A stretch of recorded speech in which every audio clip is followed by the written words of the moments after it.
the conversation between Mahatma Vidur and the great personality Uddhav.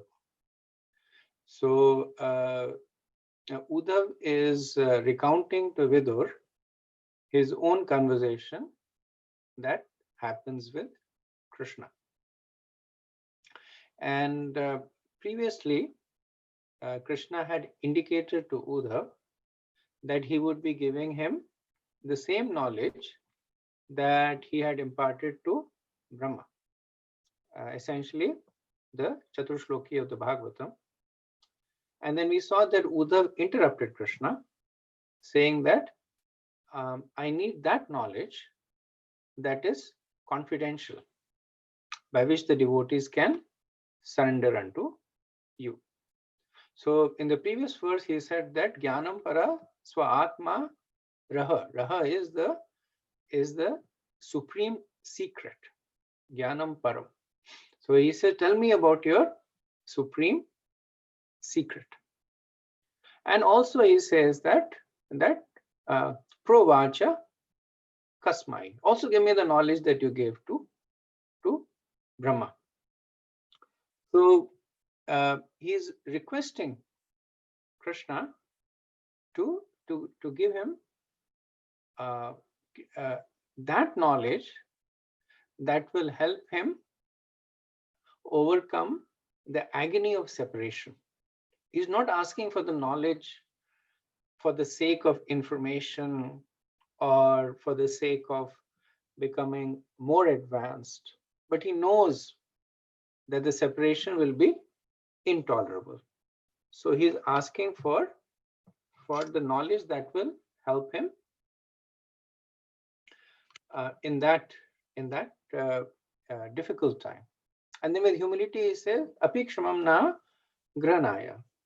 That if I am able to, if you think I'm able to understand. So also there is prayers in it, that if I'm not able to understand, then if you can empower me, and that way I will be able to understand.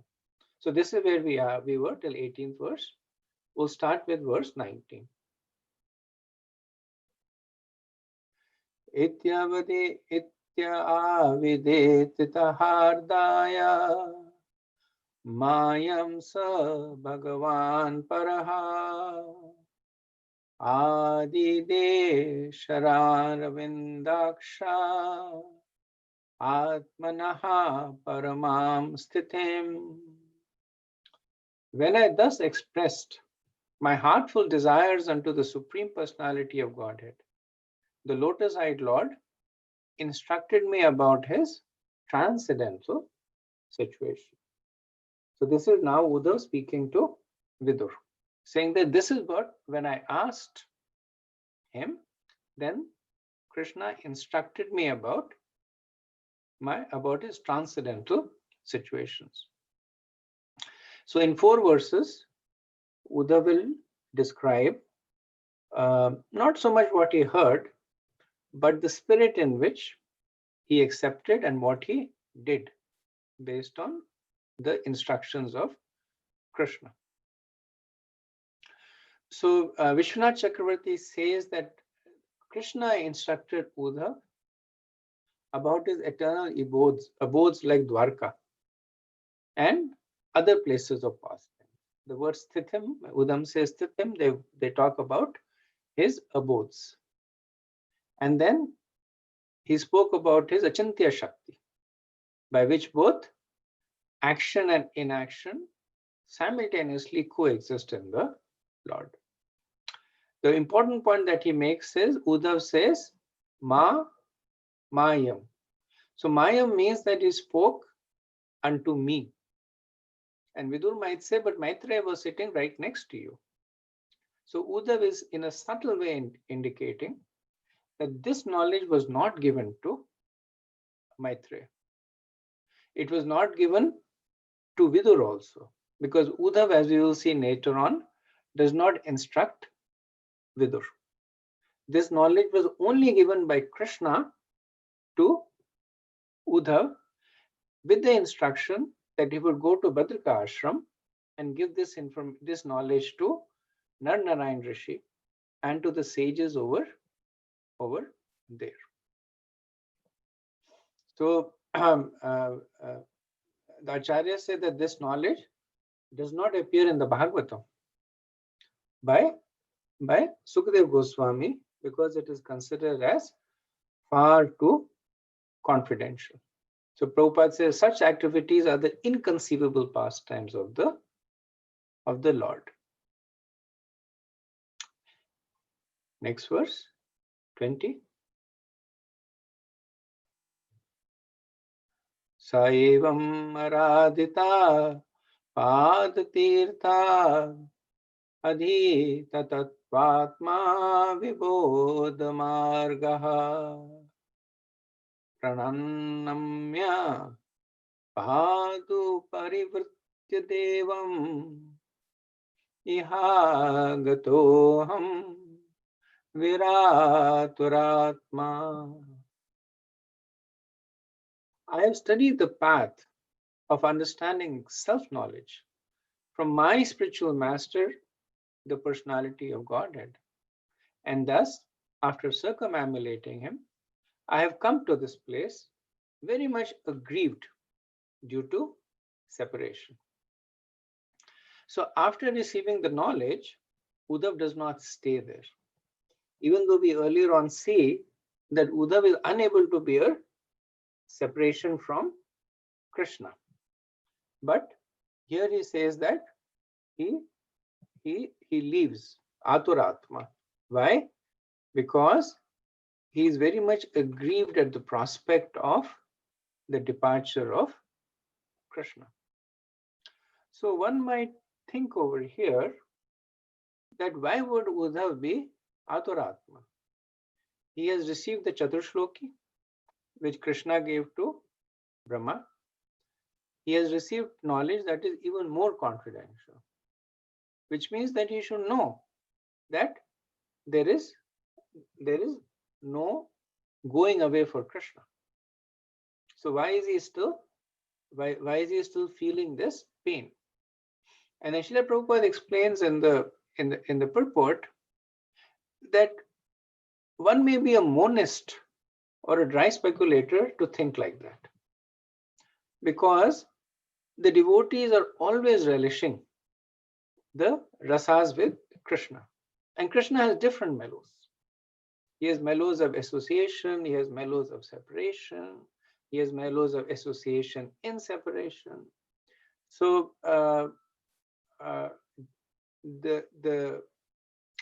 these mellows, they are the dominant aspect of the relationship.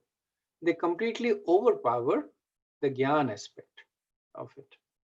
So the fact that Uddhav has received all this knowledge, it does not make him a dry philosopher. Like Krishna goes and he says, well, Krishna is in my heart as Paramatma. But he's attracted to the form of Krishna that he was associating. Prabhupada in the purport says that Sripad Swami, the great commentator on the Srimad Bhagavatam, has definitely forbidden the Salvanists or the monists to deal in the Srimad Bhagavatam. It is not for them.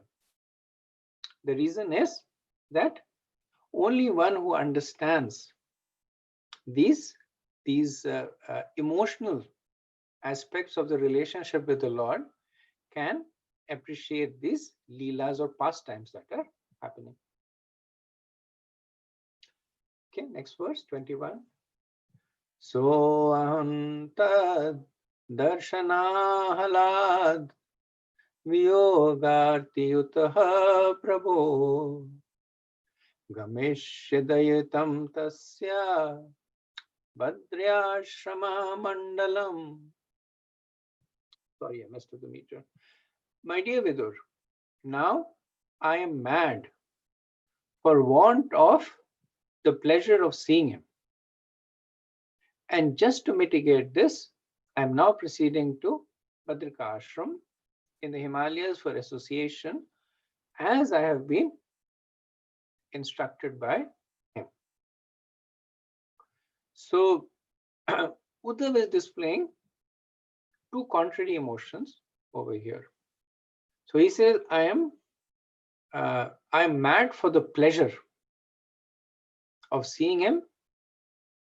So he's talking about his agony, and he's also talking about the pleasure.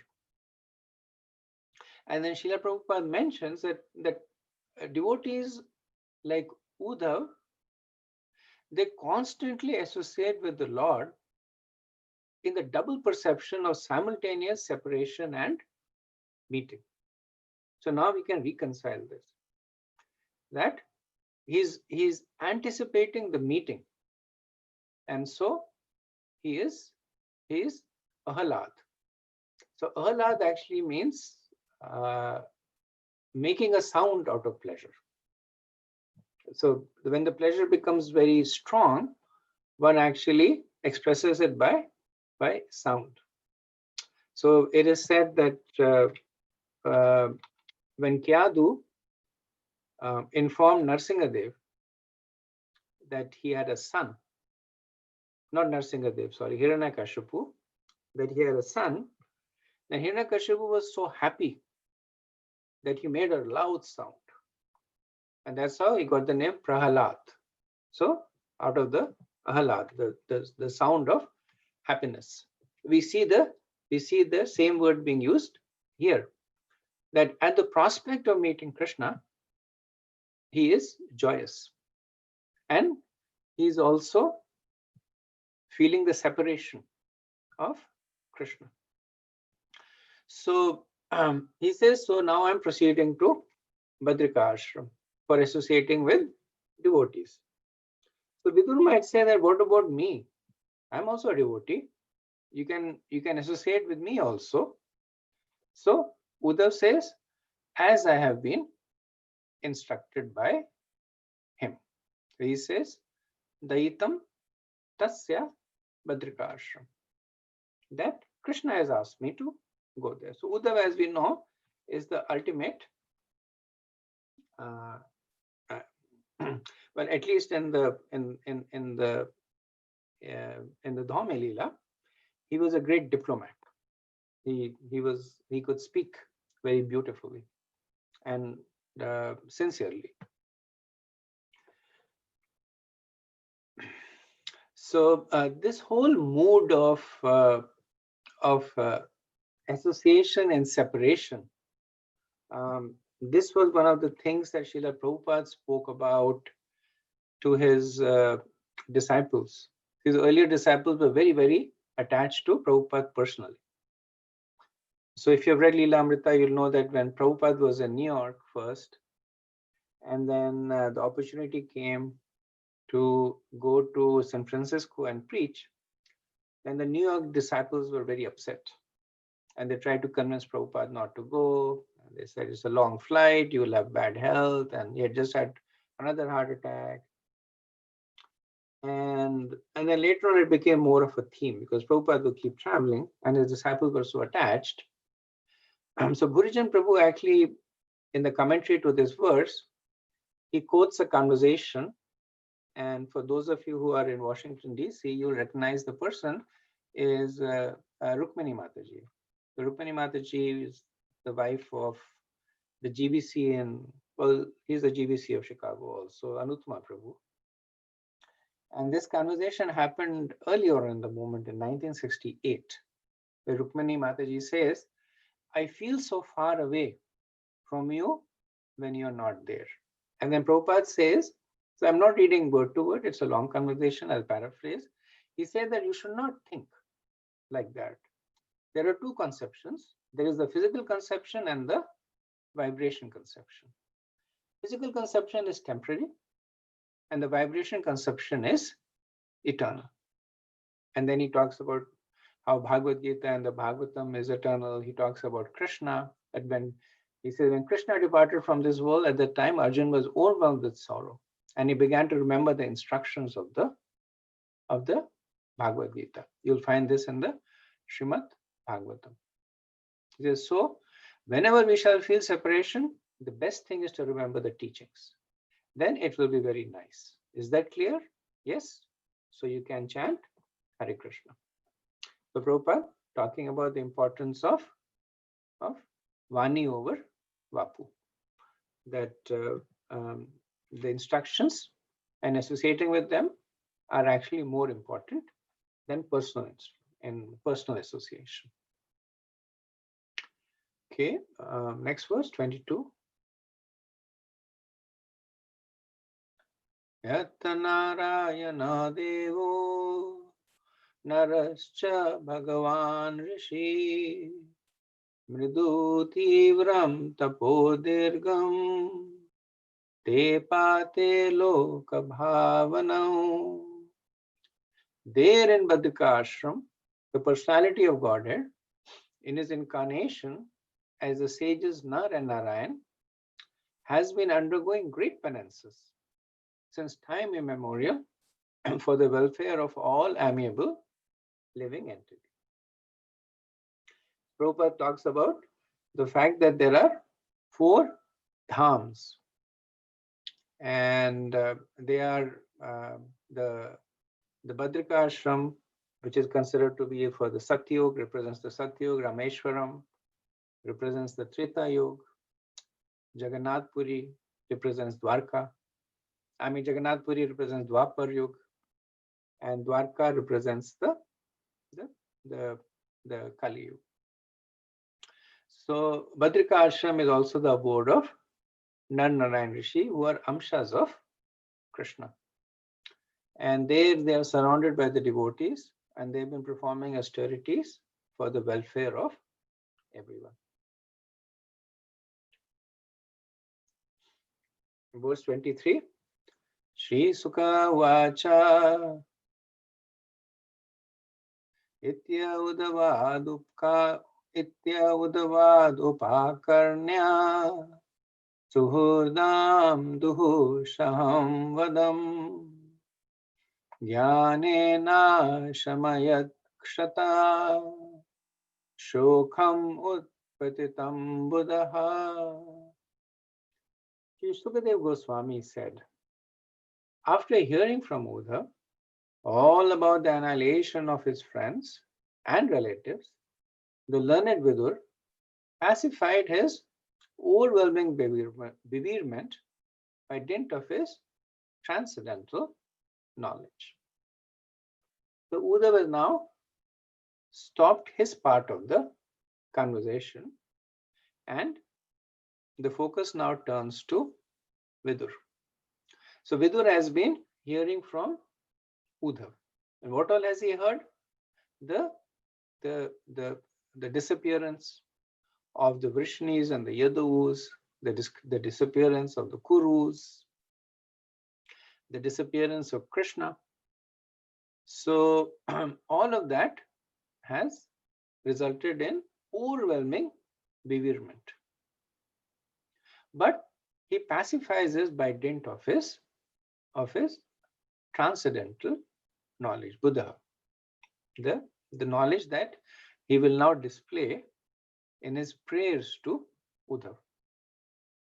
That will come in the subsequent verses.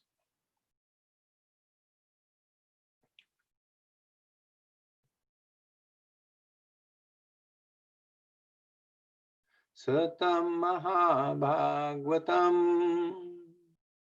Vrajantam Kauravashabha Vishrambahad Adhyatadedam Mukhyan Krishna Parigrahe. While Uddhav, the chief and most confidential amongst the devotees of the Lord, was going away, Vidur, in affection and confidence, questioned him. So in this verse, Uddhav is described as Mukhyan Krishna Parigraha, the principal recipient of Krishna's mercy. Mukhyan Krishna Parigraha also means that one who controls Krishna, the chief of the controller of Krishna. Similar meanings, that intimate associate. Mukhyan also represents the superiority of Uddhav with respect to Vidur. So just in terms of the relationship, Vidur is a peer of Vasudeva, who is the father of Krishna and the uncle of Uddhav. So Vidur has a relationship of the level of the father of Vidur. So he's one generation above. But Vidur is still considering Uddhav his superior, Mukhyam, because of his closeness to Krishna, because of the mercy that he has received to Krishna. So which is why Vidur is approaching him as Vishrambhat. Vishrambhat means that he's with full of trust, Vishwas. This is the mood in which a disciple approaches a guru. So this is important because we'll see what is a little bit of rasabhas over here. That the position of Vidur is like the father of Uddhav, and Vidur is neglecting that position, and he's approaching Uddhav as if he is a disciple of Uddhav. But Uddhav is not comfortable with this. So he sees Vidur approaching him in that mode, and then he declines to reciprocate with Vidur in that mode. That is why this is called out more specifically over here. So we'll do one more verse, and then after that pause for any discussion. Viduruvacha Jnanam param swatmaraha prakasham yadaha yogeshvara ishvaraste vaktum bhavan norati yadi vishno vritya svavrityartha pratas charanati. Vidur said, O Uddhav, because the servants of Vishnu, the Lord, wander in the interest of serving others, it is quite fit that you kindly describe the self-knowledge which you have been enlightened by the Lord himself. So Vidur was sitting, listening to Uddhav describe the fact that he had received the most confidential knowledge from Krishna. And now Uddhav is about to get up and says that I'm going to Badrika Ashram. So Vidur stops him. And he says, so first he gives the example of the devotees of Krishna. He says that the mood of the servants of Krishna is that they travel far and wide. Their mood is that they want to serve others. Now, he's not directly saying that you should serve me, but he's establishing precedents. There are other people who have knowledge of the Lord, they travel far and wide to serve the others by giving them this knowledge. And then he kind of leaves a blank, and then he says, so kindly describe the self-knowledge which you have been enlightened by the Lord himself. Jnanam param atma raha. So he uses the same phrase that Uddhav used when requesting this knowledge from Krishna. Swatma raha. Raha is the confidential knowledge. So Uddhav had asked for Paramam Sthitham, the transcendental pastimes. So he is saying, just like you received the mercy of Krishna and he gave you confidential knowledge, just like the servants of Krishna, and you are definitely one of them, travel far and wide giving this knowledge to others, you should be merciful to me. So Vidur refers to Krishna as Yogeshwara, as the master of the of mystics, to make this point that this knowledge is undoubtedly mystical and it can only be explained by a devotee. So in 3.4.18, Uddhav had asked Krishna, Jnanam param swa atma raha. Same phrase he had said, he had used to say that, give me this knowledge. And Krishna, the master of the mystics, had given that knowledge to Krishna. Now Vidur is saying, Jnanam param swa atma raha. Now you give me this knowledge, because just like you want to serve Krishna, I also want to serve Krishna. So Vishwanath Chakravarti says that Vidur uses the plural na, we, to indicate that Uddhav should give the knowledge to us. So he says the us could mean that give the knowledge to both me and Maitreya. Now Maitreya was not physically present there, but Uddhav had previously indicated that Krishna had not given the knowledge to Maitreya. So he's saying that you be more merciful than Krishna and give the knowledge to both me and Maitreya. Or he is saying that you give this knowledge to me so that I can give it to others like me, indicating that he is not wanting to monopolize that knowledge.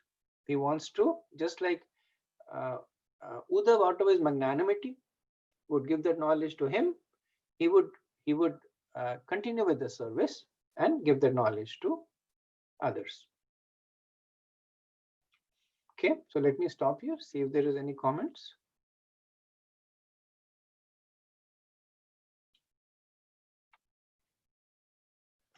Hare Krishna Prabhuji, you mentioned that like in 3.4.22, the 4 dhams, each one representing a particular yoga. So representing in how, Prabhuji? Because everything is a spiritual dham, like representing means more beneficial, or in which aspect? So to some extent, so representing, so this is not actually fully Shastric. This is more conventional, logic.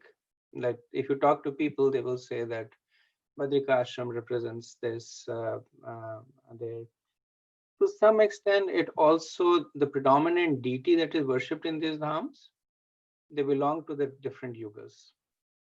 So Narayan appeared in the Sat Yuga, Lord Ram appeared in Treta Yuga, Lord Jagannath in the Dwapar Yuga, and Krishna towards the end of the Dwapar Yuga or Kali Yuga. According to some, the mode of worship is aligned to the prominent methodology of that yoga. So different explanations, but I haven't seen a very specific, like a quote that says this. There may be some, but I haven't seen one. Sure, thank you.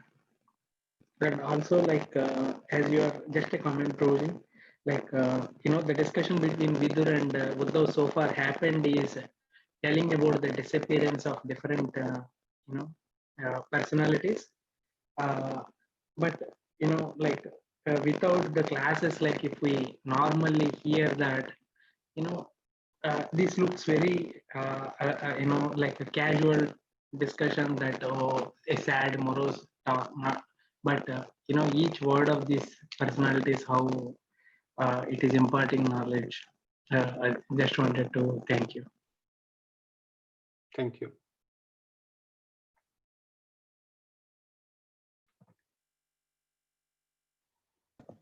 Hare Krishna Prabhu. I've also heard that there was also a center of learning, like Bhakti Ashram. At one point in time, this is where all the the Rishi Munis was being like the meet there to learn, and then there are other places it shifted.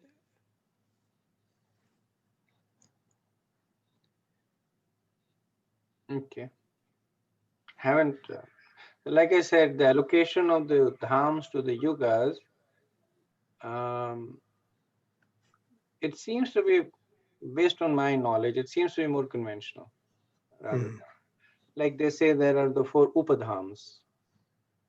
So there are the 4 dhams that are there, and there are the 4 upadhams: Gangotri, Yamunotri, Kedarnath, and Badrinath. Mhm.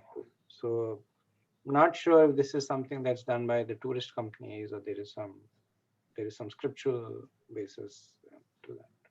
But Prabhupada mentions that he does not mention that they're allocated to yugas. That was me mentioning, but he mentions the fact there are the 4 dhams. Yeah, thank you, Prabhu. Okay, so there are no more questions. We can go to the next verse, which is our verse 24.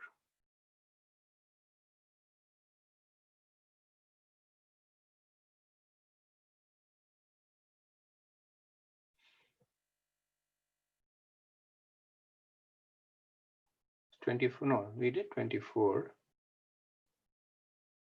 I think 26. No? 26. 26. Thank you. Udavacha nanute tav samradhya Rishikosharavo antike Sakshad Bhagavato Dishto Matyalokam Jihasata. He would have said, you may take lessons from the great sage Maitreya, who is nearby and who is worshipable for reception of transcendental knowledge. He is directly instructed by the personality of Godhead while he was about to quit this model world. So this is what I was talking about. There's a little bit of rasabhas that Vidur approaches Maitreya to accept him as a disciple and instruct him. And I'm sorry, Vidur approaches Uddhav to accept him as a disciple and instruct him, but Uddhav declines over here. Prabhupada says that Uddhav is reluctant because Vidur is senior to him by age and by relationship. So he's much older to him, and as relationship, we saw that he was at the level of the father. Now, in addition, there's Maitreya Rishi close by, and Uddhav glorifies him, that he has also been personally instructed by Krishna. So Maitreya, he is qualified in several ways. Firstly, he has the knowledge, having received it from Krishna. Now, he does not say, but it is understood that Uddhav is also aware that Maitreya was instructed by Parashar Muni in the Bhagavatam. So he's definitely glorified. Then Maitreya is at the level of Vidur's father, because Maitreya is a compatriot of Srila Vyasadeva. So from the perspective of age also, he is qualified. So that is why Uddhav says, certainly, Nanu Maitreya is Samradhyaya, that he is worshipable as a guru. And he says Antike, that he was actually taught by the Lord right in front of me. So Srila Prabhupada writes a very wonderful purport in this to glorify the mood of Uddhav. And he says that Uddhav is careful not to commit Maryada Vyatikrama. So Maryada Vyatikrama is when one tries to jump over the head of his guru, or a senior, or somebody who is senior to him. And Prabhupada writes in the purport that sometimes people get knowledge. And because of the knowledge, they become very anxious to want to correct the guru. So the Guru Maharaj is giving a class, and then the person raises the hand and then says, I have something to add. May I add something, if you permit me to do? And of course, the Guru will say yes.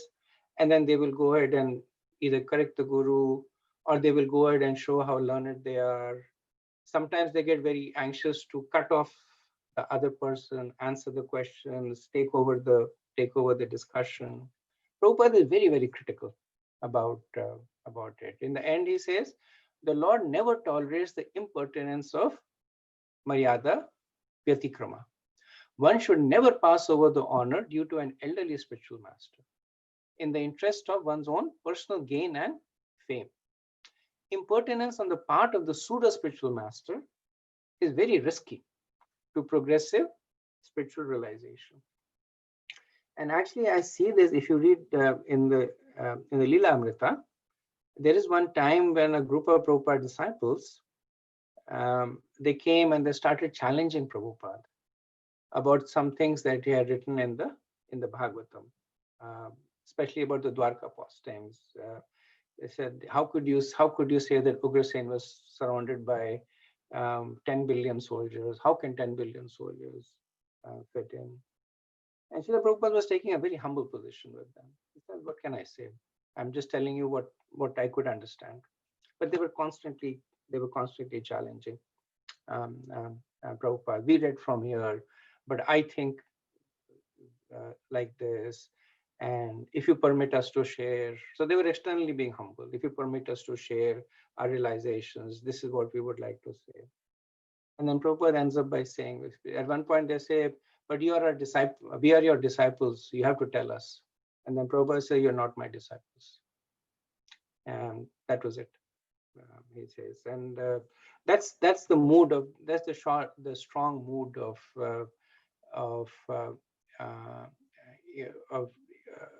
his censure to Maryada Vyatikrama. And it is possible that a guru may commit mistakes. It is called Arsha Prayog. It is possible that somebody who is senior may say something that is wrong. And Prabhupada explains in Arsha Prayog that one should not use that as an opportunity to show off their own knowledge. That may I share something and correct the person. Prabhupada actually says even Arsha Prayog is transcendental. Because when Prabhupada was initially writing the Bhagavatam and the Gita, there were mistakes that were made, and nobody really knows. The translators made a lot of mistakes. The editors made mistakes, and Srila Prabhupada said that as long as it does not, as long as he was very clear that his words should not get changed. That one should stay true to the message. Now, of course, I don't want to get into another controversy over here, which is the editing of Prabhupada's books. But Prabhupada clearly he's showing his mood over here in terms of Maryada Vyatikrama. Okay, next verse 27. Shri Sukha Vacha Iti Saha Vidurena Vishwamurte Guna Kathaya Shuddhaya Plavataro Tapaha Kshanam Eva Puline Yamasvasustam Samoshita Apagavir Nisham Tato Agat. Sukadeva Goswami said, O king, after thus discussing with Vidur the transcendental name, fame, qualities, etc., on the banks of the Yamuna, Uddhava was overwhelmed with great affliction. He passed the night as if it were a moment, and thereafter he went away. So earlier on we had seen that this conversation began in the 3rd canto, 2nd chapter, from the 7th verse, where Uddhav and Vidur meet on the banks of the river Yamuna in an area that is north of present-day Delhi. Srila Prabhupada says around the area of Gurgaon or Gurugram. And they had met when the sun was about to set. So it was dusk at the time. Since then, they had been talking. So the conversation is lasting for 110 verses from 3 to 7 to this verse 3, 4, 27. And there is further conversation that is not recorded here. So it is understood that throughout the night, these two great personalities, they stayed awake and they talked about Krishna Katha.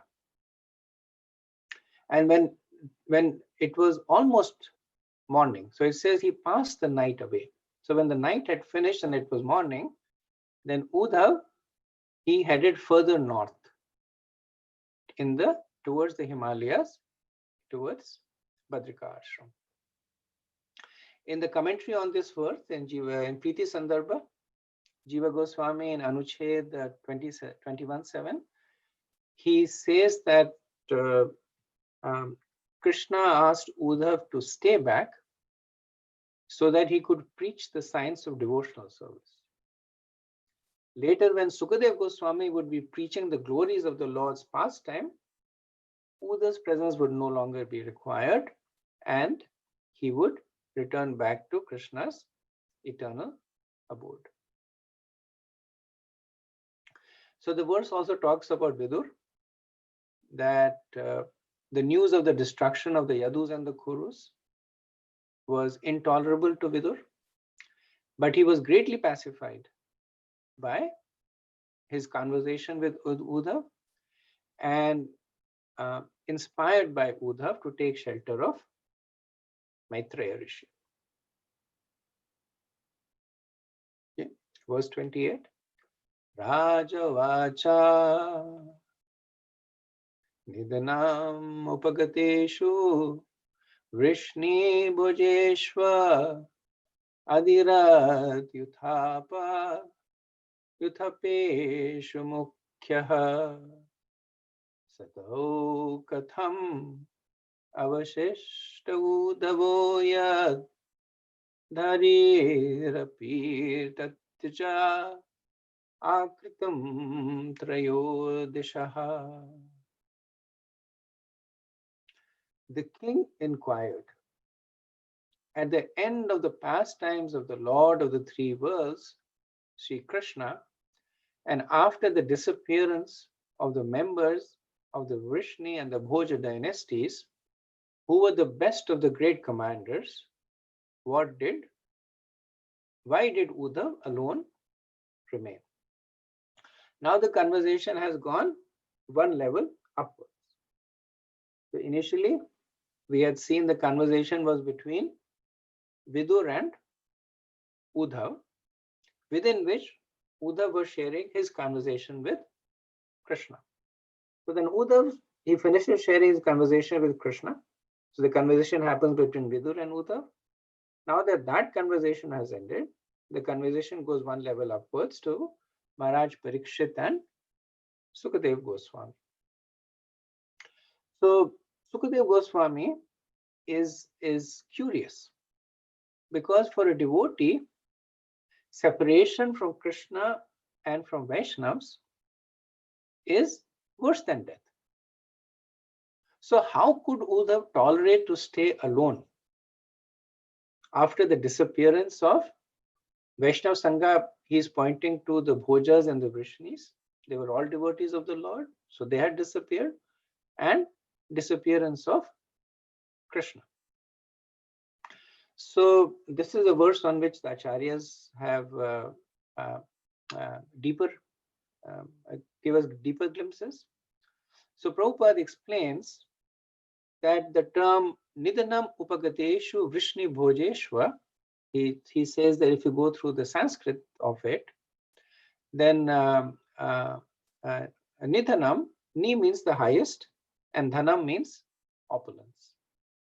And Upagadeshu Vrishni Bhojesh means that they return to the transcendental abode. Nidanam means the highest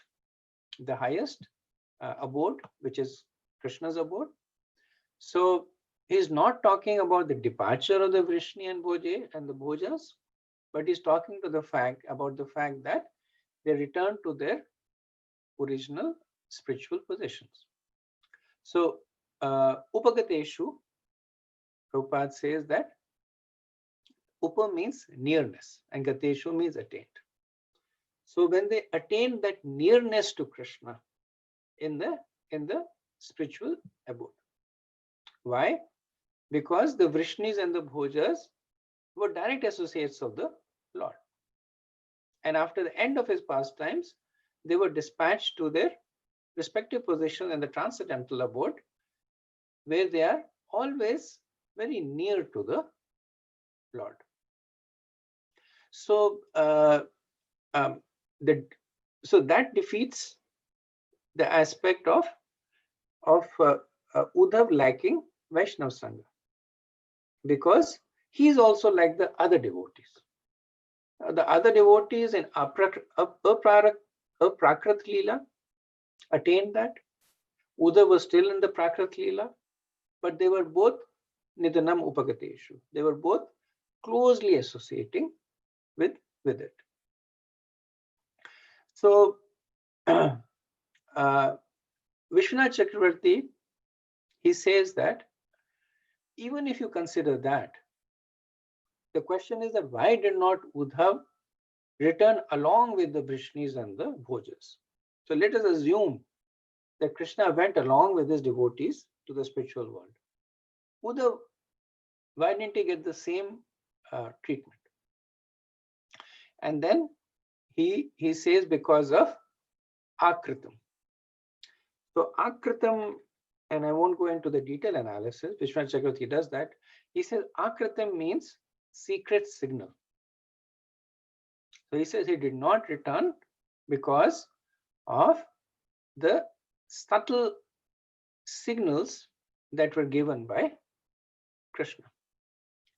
So like when the gopis came to meet Krishna on the rasa dance, then Krishna externally was saying, you go back. Now they are surrendered devotees of Krishna, but they did not go back because of Akrita. Because by secret signals, they could understand that Krishna wanted them to stay. Similarly, because Uddhav could understand by the intimate association he had had in the past with Krishna, what was the mood of Krishna. And respecting the desire of Krishna, he stays back. And the desire of Krishna, we have seen, is that he wants Uddhav to stay back to preach bhakti, specifically to the sages in Badrika ashram.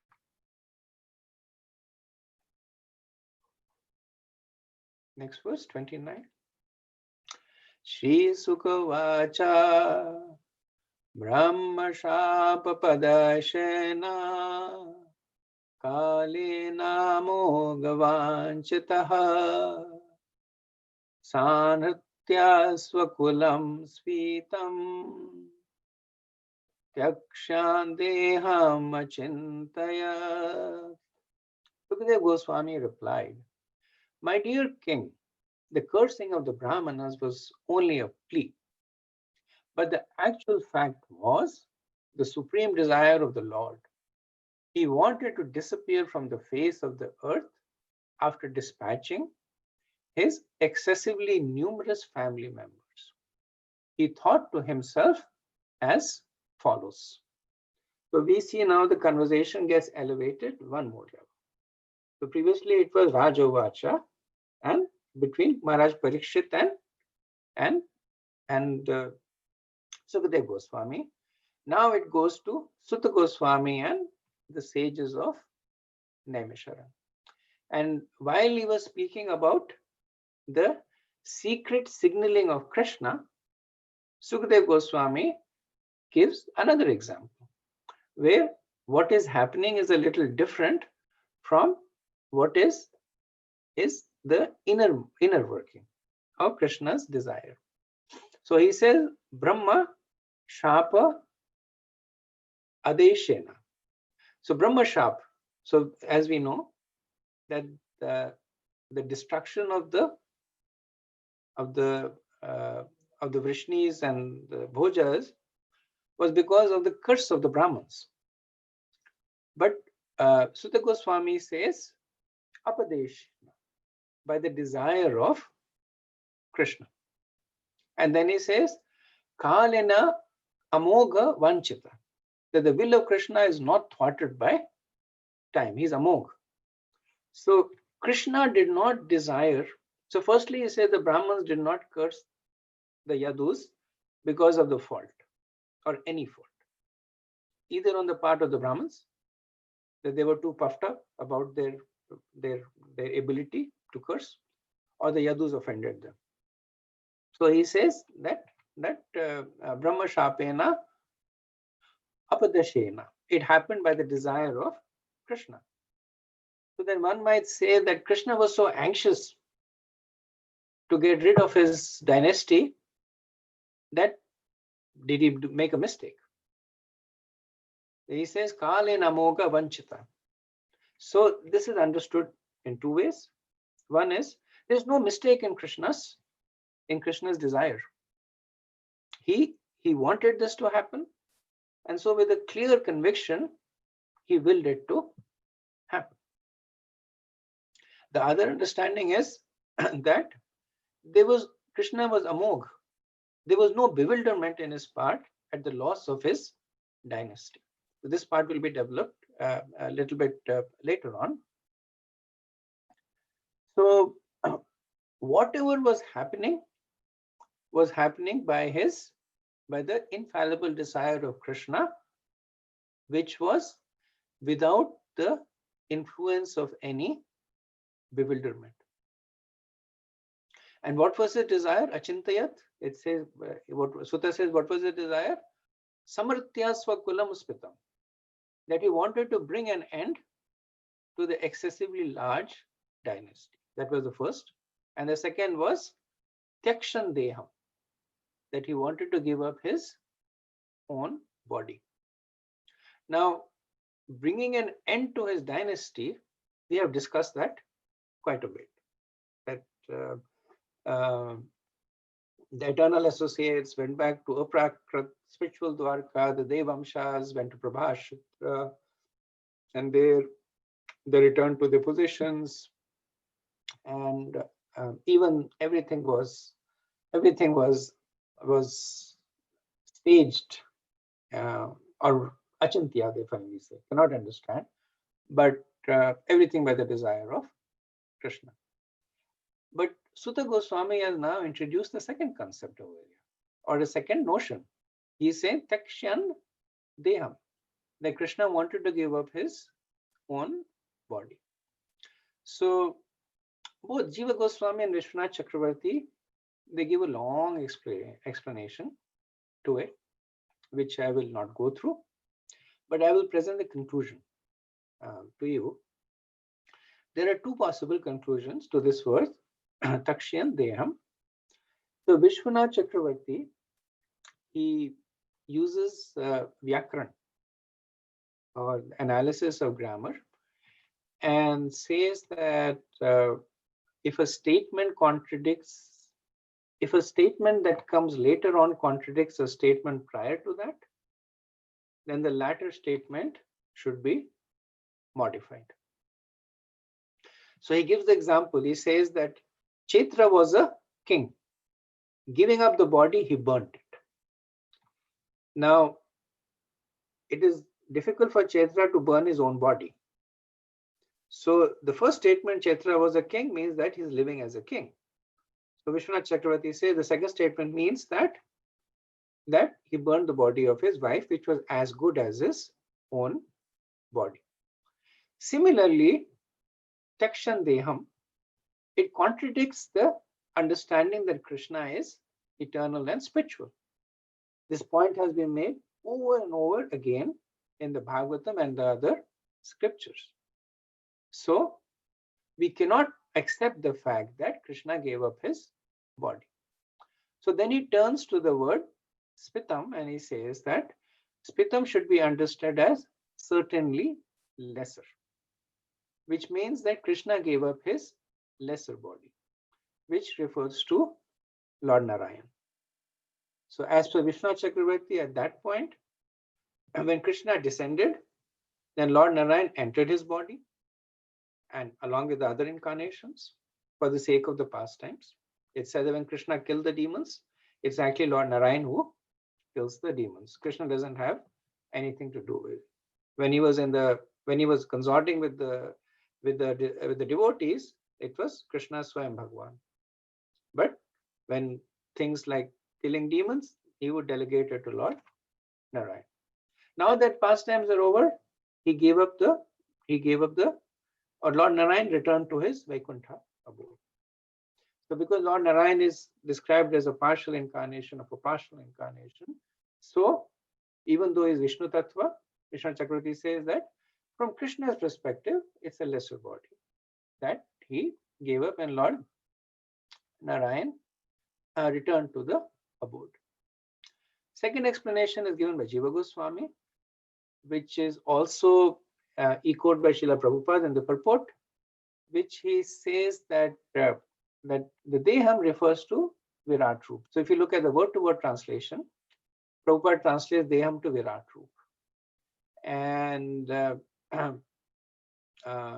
again, so this Prabhupada gives again the explanation of how if a noun is modified by an adjective, if the adjective is taken away, then the noun does not change.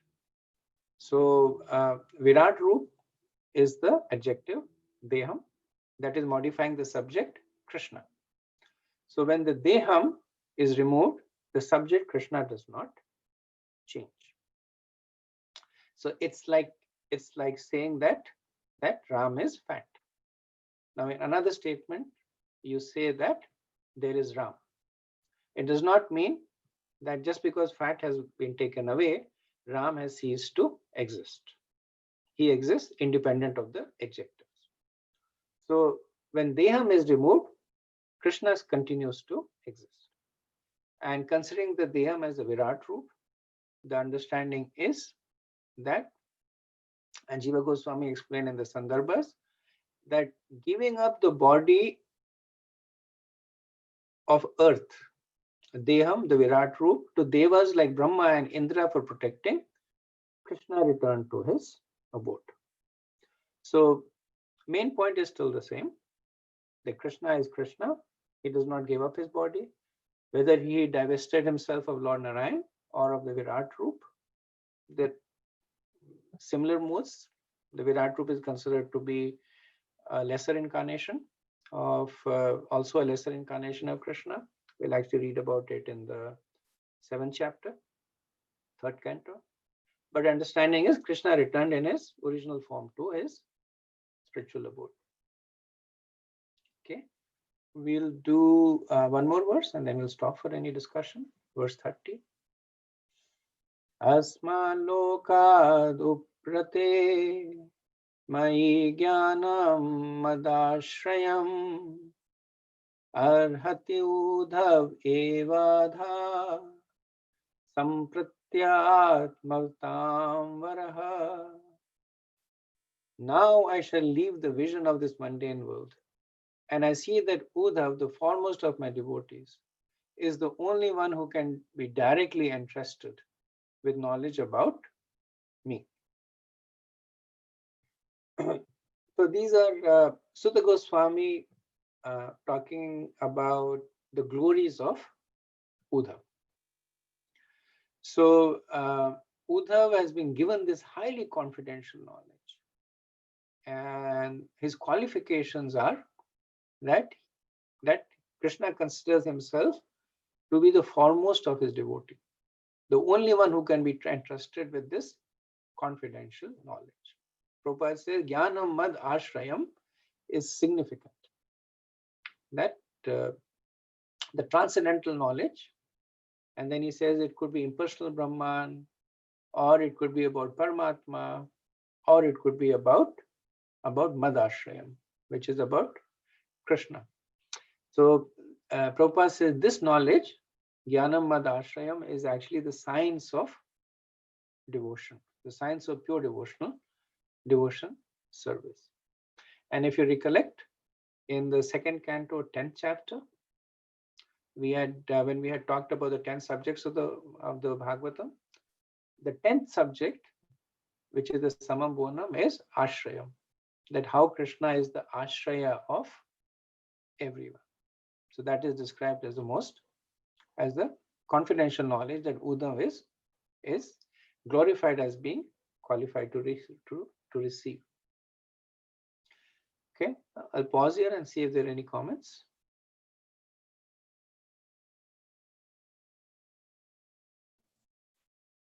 Hare Krishna Prabhu. I have a bunch of questions here.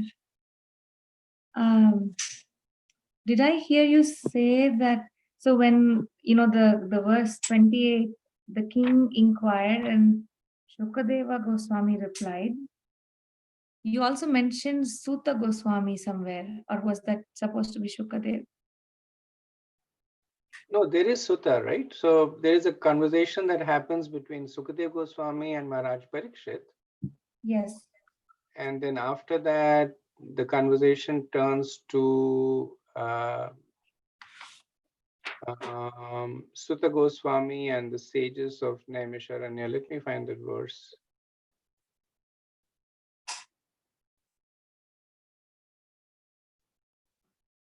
Three 429.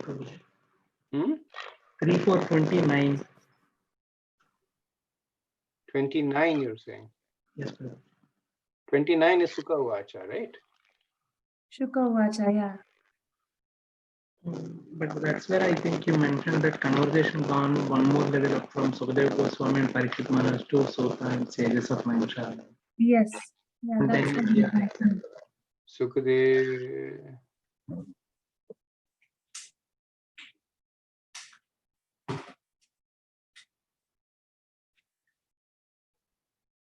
Okay. So that may have been an error on my part. Thank you for pointing it out. Okay. The other one was when you were talking about, we should not be anxious to take over spiritual master. I was thinking, I might have also spoken up in this forum. Would that be considered presumptuous? Even though you would be my senior god brother and, would it be inappropriate? A lot of these things are driven by what is driving the person, right? So the reason behind all these discussions is for the purpose of successive clarification. You ask a question, they're clarified, you share your thoughts. And that's the reason the forums are there. That's the whole purport of the 434 verse that Vidi Pranipatena Pariprashnena Sevaya. What Srila Prabhupada talks about over there is the mood in which one speaks. So you may speak to clarify your thoughts. You may speak to share your realizations. You may speak to correct a genuine error, as you did right now, or you may speak in a mood that I know more than you, and so that's why this is what I am saying. And Prabhupada is mostly focusing on the last aspect of it. And one should not develop this mood of trying to jump over. Prabhupada was strict about, once a disciple of Prabhupada came and said that, I'm very inspired by the picture of Bhakti Siddhanta. And Prabhupada said, why you're not inspired by my picture? Right, now Prabhupada himself is inspired by Bhakti Siddhanta, so, and he's definitely not on an ego trip. But he wanted to make this point that one should not try to jump over, just to show off. And it's easy to discern. It's easy to discern when somebody is trying to showcase their own knowledge or trying to to negate the other person. It's not very difficult to discern that. So you have nothing to worry about it. I have a couple of more questions, if I may. Yeah, go ahead.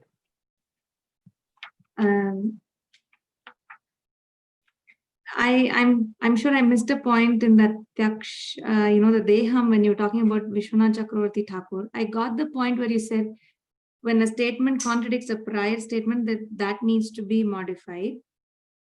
And then you made that connection to Lord Narayana being the lesser incarnation. Could you say that? I'm sorry, I missed it.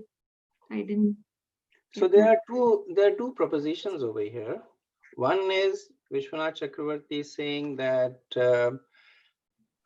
we cannot accept the fact that Krishna gave up his body, because we have already accepted the fact that Krishna is eternal, right? So that's why he says that the whole purpose of a Paribhasha Sutra is that it resolves all contradictions. We have already gone through the definition.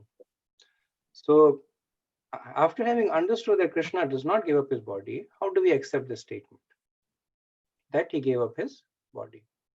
So which is why then he focuses on the other word, which is the nunam word. And that also he uses some tricks of grammar, which I have no idea about. But he says that the word sthitam can be read as nunam because of whatever reasons. And nunam translates to certainly lesser, which is where he explains that Krishna gave up his lesser body, which then he resolves as saying that it is the body of Lord Narayan. Well, no, Lord Narayan, of course, also has a special body, but he resolves as saying that it is Lord Narayan who returned to Vaikuntha. Okay. And then I hope you got the other aspect, the point that Srila Prabhupada makes. Yes.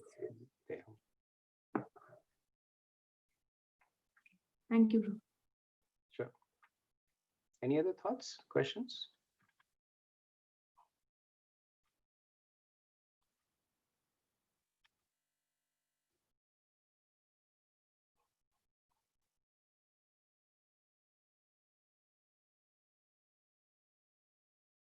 Okay, so let's proceed with verse 31.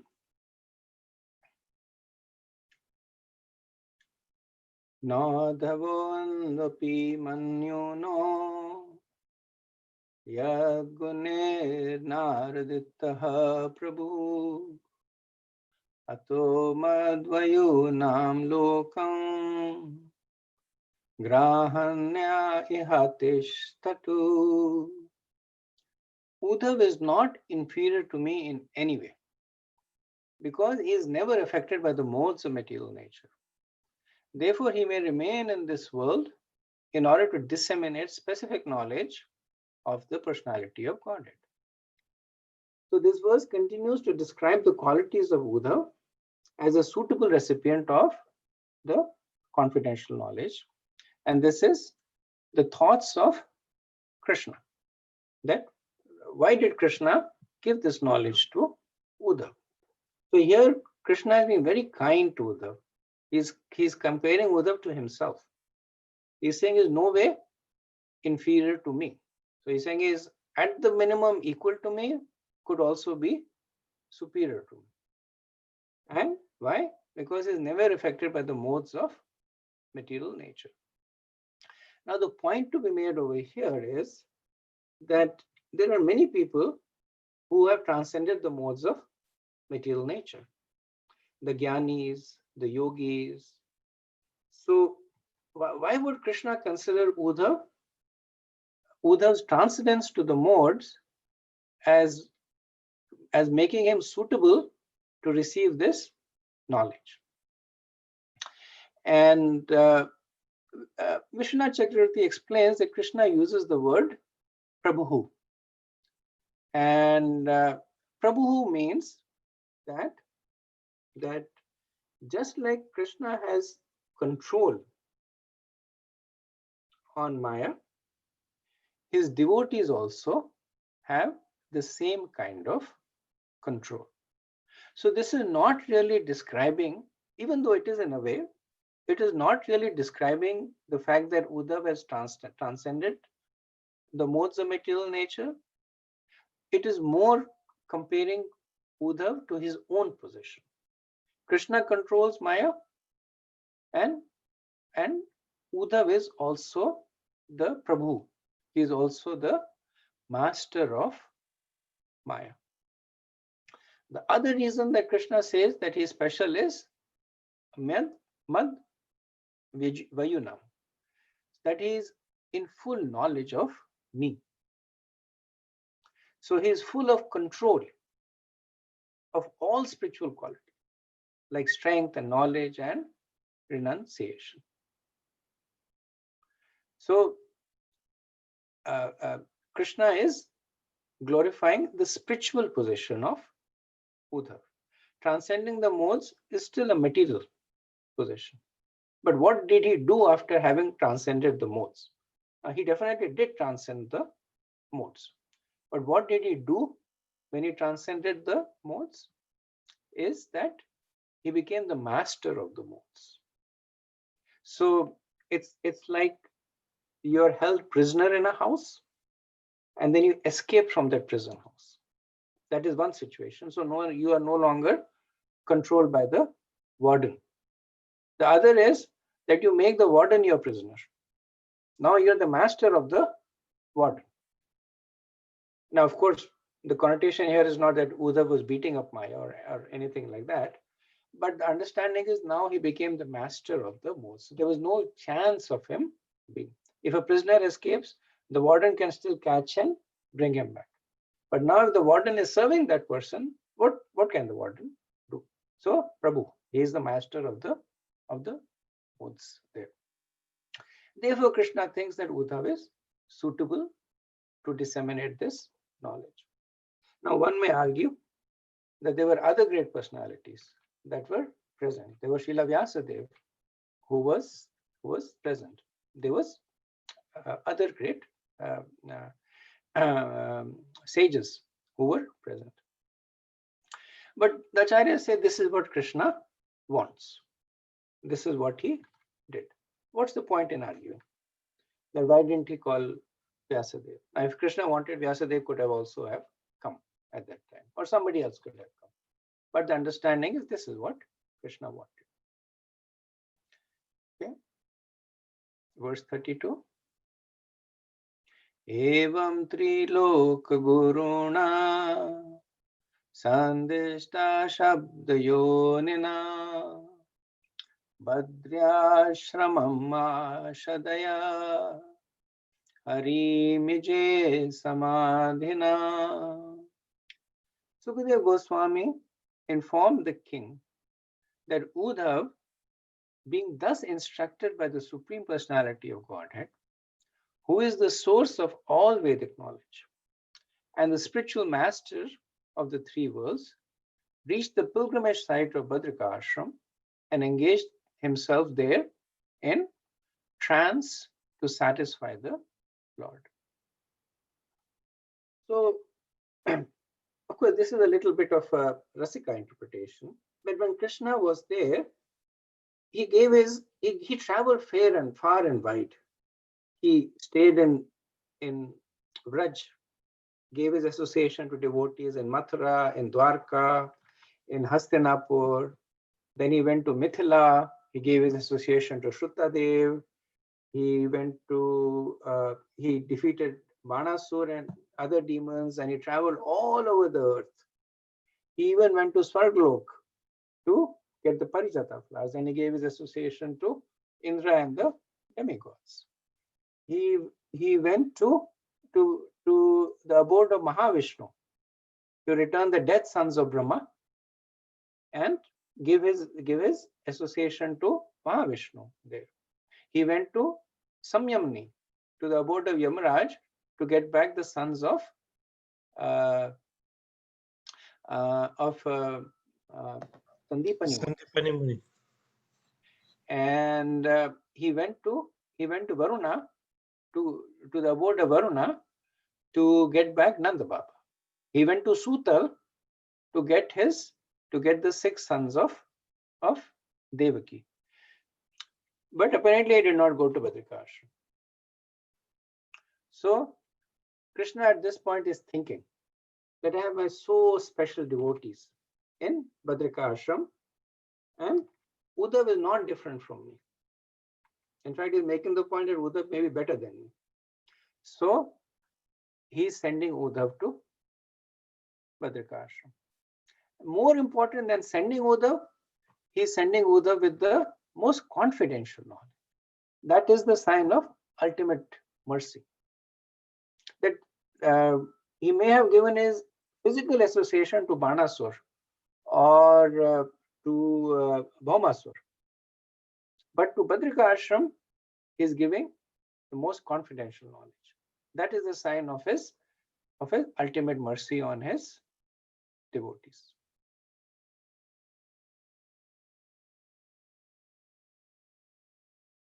Okay, next verse. 33. Viduropya udhavachutva Krishnasya paramatmanaha kridayupat dehasya karmani slaghitani cha. Vidur also heard from Uddhav about the appearance and disappearance of Lord Krishna, the super soul in the mortal world, which is a subject matter sought after with great perseverance by the great sages. So in the last 4 verses of the chapter, we will see Vidur's enlightenment and further journey. So Vidur hears about the appearance and disappearance of Krishna, and Krishna is called Paramatmana, the super soul of the world. And Sukadeva Goswami says that great yogis, they meditate for millions and millions of years, and in order to get a glimpse of this, and Vidur, by the mercy of Uddhav, was able to get that knowledge. Next verse. Dehanyasam cha tassevam dhiranam dhairyavardhanam Annesham dushkartaram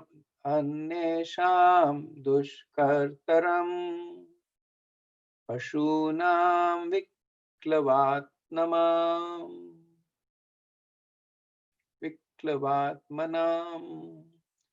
The Lord's glorious acts and his acceptance of various transcendental forms for the performance of extraordinary pastimes in the mortal world are very difficult for anyone other than his devotees to understand. And for the beasts, they are simply a mental disturbance. So in the previous verse, Vidur was glorified in compared to the Jnanis and the Yogis. It was indicated that he had received the knowledge that even the Jnanis and the Yogis for millions of years will aspire to get. This verse talks about the gross materialists. He's kind of going down the food chain. Sukadeva Goswami, he calls them Pashuna. So he calls them beasts. And Prabhupada says that the reason they are called beasts is because they are not using the human form of life.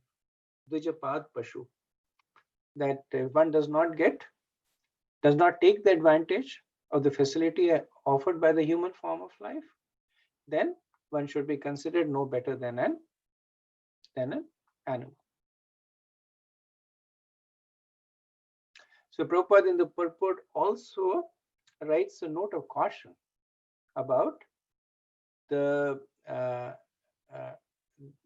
implicit message given by Sukadeva Goswami here, that one should not reveal intimate pastime of the Lord to the non-devotees. So he makes this point that they're difficult subject matters. The appearance and the disappearance, such as transcendental expansions, are difficult subject matters. And those who are not devotees are advised not to discuss the Lord's appearance and disappearance, lest they commit further offenses at the lotus feet of the Lord. The more they discuss the transcendental appearance and disappearance of the Lord in the Asuric spirit, the more they will enter into the darkest region of hell, as is stated in Bhagavad Gita 16:20. Anyone who is against the transcendental loving service of the Lord is more or less a beastly creature, as confirmed in this verse of the Srimad Bhagavatam. Okay, next verse.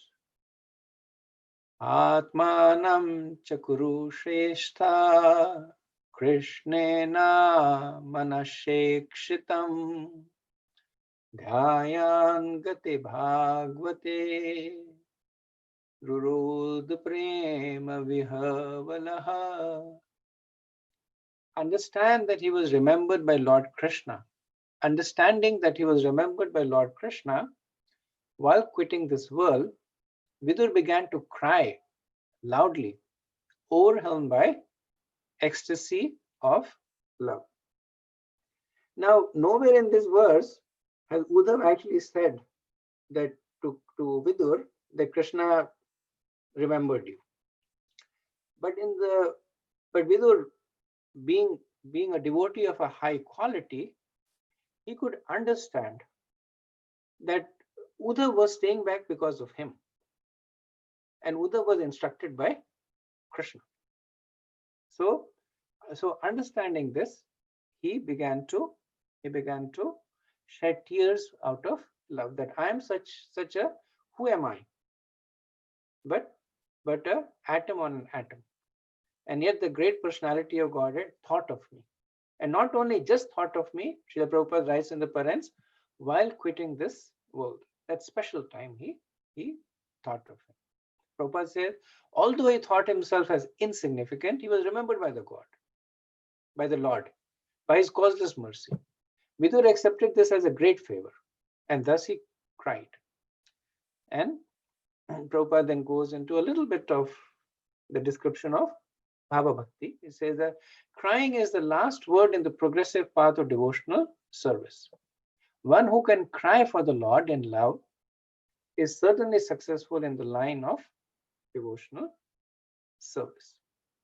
So there is a verse that Sukadev Goswami, or maybe it's Sutta Goswami, who says that certainly the heart is steel framed, that does not soften or shed tears at the name of the Lord. And the flip side of it is that in a heart that has been softened by bhav, that has been softened by the presence of bhakti, after all the anarthas have been nivrit, naturally becomes very soft. And this crying, of course, Prabhupada is saying, is not artificial crying, but natural crying. Okay, we go to the next verse, which is the last verse in this chapter. Kalindyaha katibihi siddha ahobir bharatarshavaha praptyata swaha saritam yatra mitra suto munihi. After passing a few days on the banks of the river Yamuna, Vidur, the self-realized soul, reached the bank of the Ganges, where the great sage Maitreya was situated. So Uddhav, he leaves. He has given this, he had this conversation through the night, and he leaves. Vidur stays a few more days on the banks of Yamuna, meditating on the conversation, and then he travels further up north, and he meets Maitreya. So he meets Maitreya in Haridwar, on the banks of the river Ganges. Maitreya is described as Mitra Sutta, the son of Mitra, which is a little bit, I could not actually reconcile it, because Mitra, who is the son of Aditi, is not known to have Maitreya as the son. And separately, Maitreya has been described as the son of Kusharu. That's why we saw in 3.5.15 He's called as Kusharu, the son of Kusharu, Kosharva. So there is something that I'm missing over here. That now this is of course Sukadeva Goswami saying Yatra Mitra Suto, the son of Mitra. But we'll accept it for what it is. But the main point over here is that Mitra left. I'm sorry, Vidur left the banks of river Yamuna, traveled to Haridwar, and there he met this great sage, Maitreya Rishi. From the next chapter, we will see the conversation with Maitreya and Vidur, which will go all the way till the end of the 4th canto. Very, very long conversation. So I'll stop here, see if there's any comments.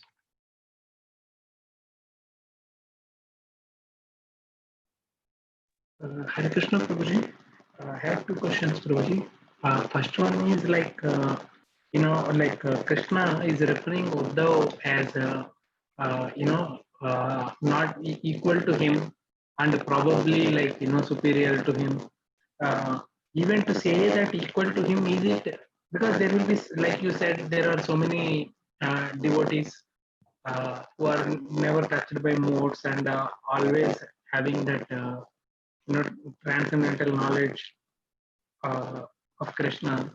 So is it out of affection Krishna is saying like that, or any That's other? the sense. That's the sense. It's just Bhakta Vatsalya Bhav. Nobody, no, I mean, it's one of those, again, cases like that. If a statement contradicts an earlier statement, then you have to reject that statement. Now, we don't want to reject Krishna's statement, but we accept it in a different mood. That Krishna is accepting Uddhav as just out of affection. He's saying that he's as good as me. Like one more question is, these days, I'm more and more feeling that the world is kind of going crazy. People are so deep in their own thought process. It really wondering me that people are so confidently, even though they didn't read any scripture or any philosophy, they still say that this is Hinduism or Bhagavad Gita says this, and so confidently they say, is it that they outrightly lie, or the confidence of these people also can sometimes bewilder and scares me also. Like, how to deal that? So there are some people who so there are three kinds of illusion under which people speak. So there are some people who will lie.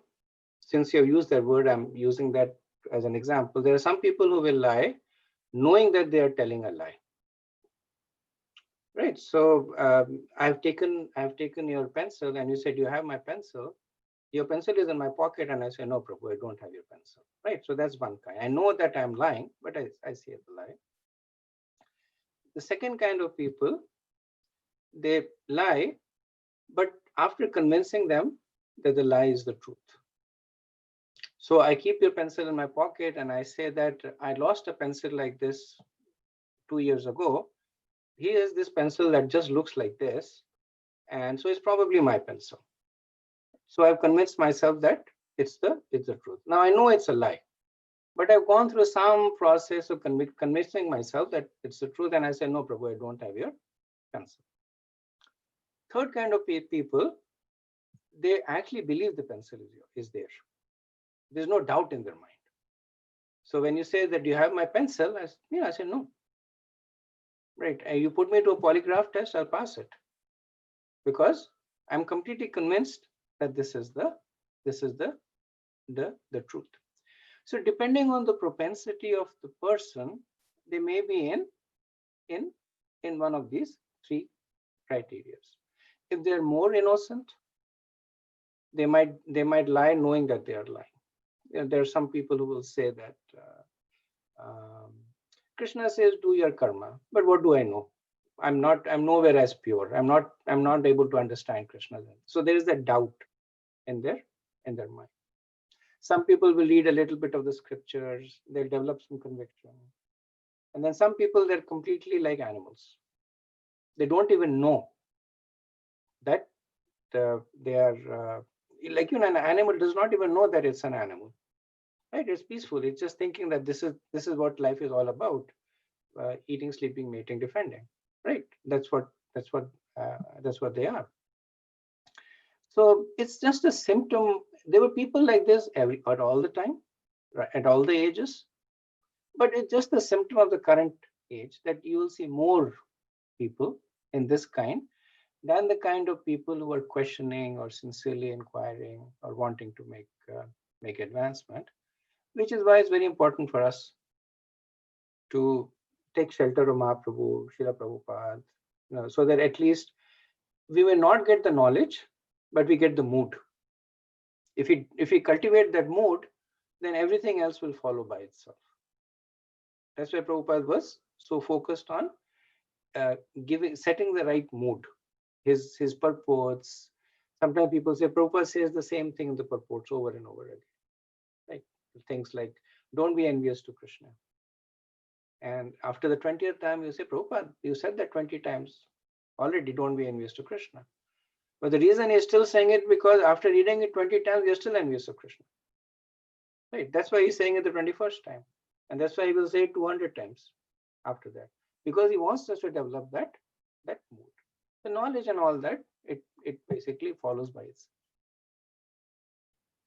Okay. Prabhu, one question. That's not a question exactly. If Uddhav has the same features as Krishna, and Krishna says he's as good as me, who can has the features of Krishna? That means Uddhav should be very, very elevated, and to have this type of association with Krishna, and even Krishna delegated him to go to Vrindavan. He must be someone very important. Jiva Goswami actually comments on this, and he says that Uddhav is actually an eternal associate of Krishna in Vrindavan. And then he gives an explanation why. But the conclusion that he comes up is that Uddhav is an eternal associate of Krishna in Vrindavan. So definitely exalted devotee. Thank you, Prabhu. Okay, so we'll end over here, and we'll start with the 5th chapter, Wednesday. Vancha kalpatarubhescha kripa sindhubhyev cha patitanam pavanebhyo vaishnavebhyo namo namah. Anant koti vaishnavrinda ki jai. Srila Prabhupada ki jai. Jai Gaur Premanande. Hare Krishna. Hari Bol. Hare Krishna. Thank you. Hare Krishna. Hare Krishna.